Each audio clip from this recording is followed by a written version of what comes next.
Në kuadër të ditës botërore të librit, Memoriali Gjergj Fishta në Fisht u shndrua në qendër të një aktiviteti artistiko-kulturor, ku morën pjesë nxënës, mësues, artist, lexues dhe figura të njohura të letrave shqipe. Aktiviteti u organizua nga Drejtoria e Kulturës dhe Trashëgimisë Kulturore në Bashkinë Lezhë dhe solli në fokus rëndësinë e leximit dhe rolin e librit si udhërrëfyes shpirtëror dhe kulturor për shoqërinë.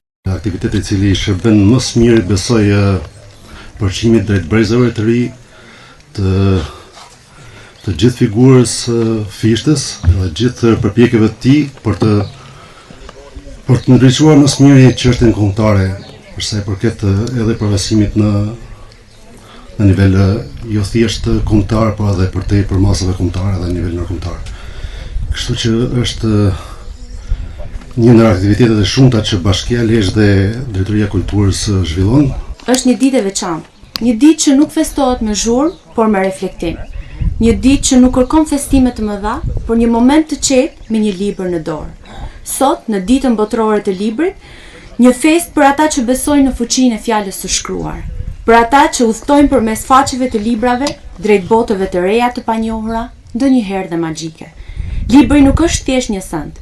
Ai në fakt është një mik, një mësues, një udhëzues që në faqet e tij ruhen kujtimet e njerëzimit, mendimet e mëdha, ndjenjat më të thella dhe ëndrat më të çmendura. Në një botë që ndryshon çdo ditë, në fakt libri mbetet një nga të vetmet gjëra që ka fuqinë të ta ndryshojë ne nga brenda.